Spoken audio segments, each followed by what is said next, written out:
সন্ধেবেলায় যদি হালকা ফুলকা খিদে পায় তাহলে ঘরে থাকা কয়েকটা জিনিস দিয়েই খুব কম সময়ের মধ্যে এই রেসিপিটি বানিয়ে নিতে পারো। বানানো যতটা সহজ, খেতেও লাগে দারুণ টেস্টি, আর খুব কম সময়ের মধ্যে কম জিনিস দিয়ে তৈরি হয়ে যাবে। নমস্কার বন্ধুরা, নন্দিনী সিম্পল কুকের আরও একটি পর্বে আপনাদের সবাইকে জানাচ্ছি স্বাগত। তাহলে আর দেরি না করে চলুন ঝটপট করে আজকের এই স্ন্যাক্স রেসিপিটি দেখে নেওয়া যাক। পুরো ভিডিওটা দেখার অনুরোধ রইল। আজকের এই রেসিপিটি তৈরি করার জন্য প্রথমে এদিকে আমি একটি পাত্রে নিয়ে নিচ্ছি 1.5 কাপ পরিমাণ সুজি। এখানে চায়ের কাপ মেপে 1.5 কাপ পরিমাণ সুজি আছে। এবারে এই সুজিটাতে যতটুকু আমি বাটি মেপে নিয়েছিলাম ঠিক ততটুকুই গরম জল দিয়ে দিচ্ছি। জলটা যেন গরম হয়। জলটা দিয়ে এবারে খুব ভালো করে একটু মিশিয়ে নিতে হবে। জলটা খুব বেশি গরম প্রয়োজন নেই, উষ্ণ উষ্ণ গরম হলেও হবে। খুব ভালো করে জল আর সুজিটাকে একটু মিশিয়ে নিলাম।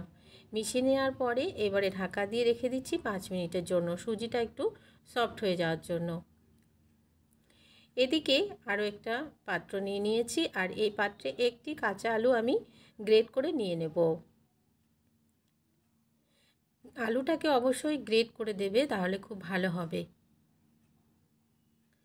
তো বন্ধুরা, আলুটাকে আমি গ্রেট করে নিচ্ছি ঝটপট করে। আর তোমরা চাইলে জলের মধ্যেও গ্রেট করে নিতে পারো, যেন আলুটা একদমই কালো না হয়ে যায়। তো তাড়াতাড়ি করে গ্রেট করে নিয়ে জল দিয়ে আলুটাকে ধুয়ে নিতে হবে। এবারে বন্ধুরা, আলুটাকে গ্রেট করে নেওয়া হয়ে গেছে। এবারে জল পাল্টে পাল্টে 2-3 বার একটু ধুয়ে নিচ্ছি। এবারে এদিকে সুজিটাও কিন্তু ফুলে ডাবল হয়ে গেছে আর ভীষণ ভালোভাবে সফট হয়ে গেছে। মনে রাখতে হবে, এই সুজিতে কিন্তু খুব বেশি জল দেওয়া যাবে না। যতটুকু পরিমাণ সুজি নেবে তার অর্ধেকটাই জল দিয়ে দেবে। এবারে যে আলুটা গ্রেট করে রেখেছিলাম, সেই গ্রেট করা আলুটাকে জল চিপে চিপে এই সুজির মধ্যে নিয়ে নিচ্ছি।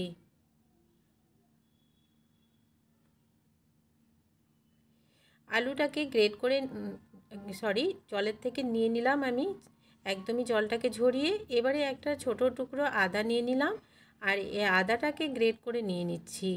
আদাটাকেও অবশ্যই গ্রেট করে দেবে, তাহলে খুব ভালো হবে।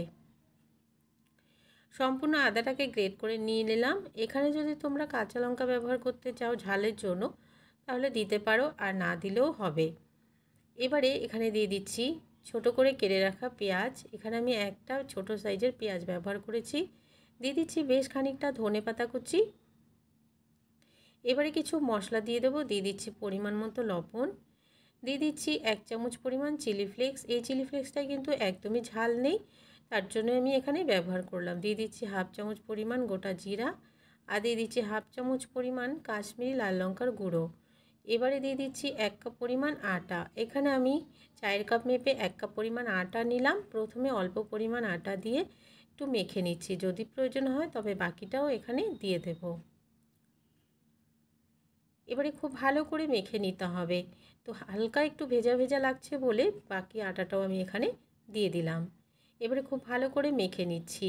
যদি দেখো তোমাদের সুজিটা খুব বেশি একদমই নরম হয়ে গেছে বা জল হয়ে গেছে, তাহলে এখানে আরও 2 চামচ পরিমাণ আটা দিয়ে নিতে পারো, তবে খুব বেশি কিন্তু দেবে না, তাহলে ভালো লাগবে না খেতে। আটার পরিমাণটা বেশি হয়ে যাবে। এবারে এখানে আমি হাতে একটু তেল ব্রাশ করে নিচ্ছি, আর এখান থেকে অল্প অল্প পরিমাণে ডো নিয়ে ছোট ছোট বল করে একটা শেপ দিয়ে নিচ্ছি। তোমরা তোমাদের পছন্দ মতো শেপ দিয়ে নেবে, তবে এই ডোটা কিন্তু একটু নরম হবে। কোনো ভয় পাওয়ার কিছু নেই, বা বেশি কোনো আটা দেওয়ারও প্রয়োজন নেই। এভাবে করেই গোল শেপ করে নেবে, দেখবে খুব সুন্দরভাবে তৈরি হয়ে যাবে। একটা আমি তৈরি করে নিয়েছি, বাকি আরও যেগুলো আছে সেগুলোকেও ঠিক এইভাবে করে বানিয়ে নিচ্ছি।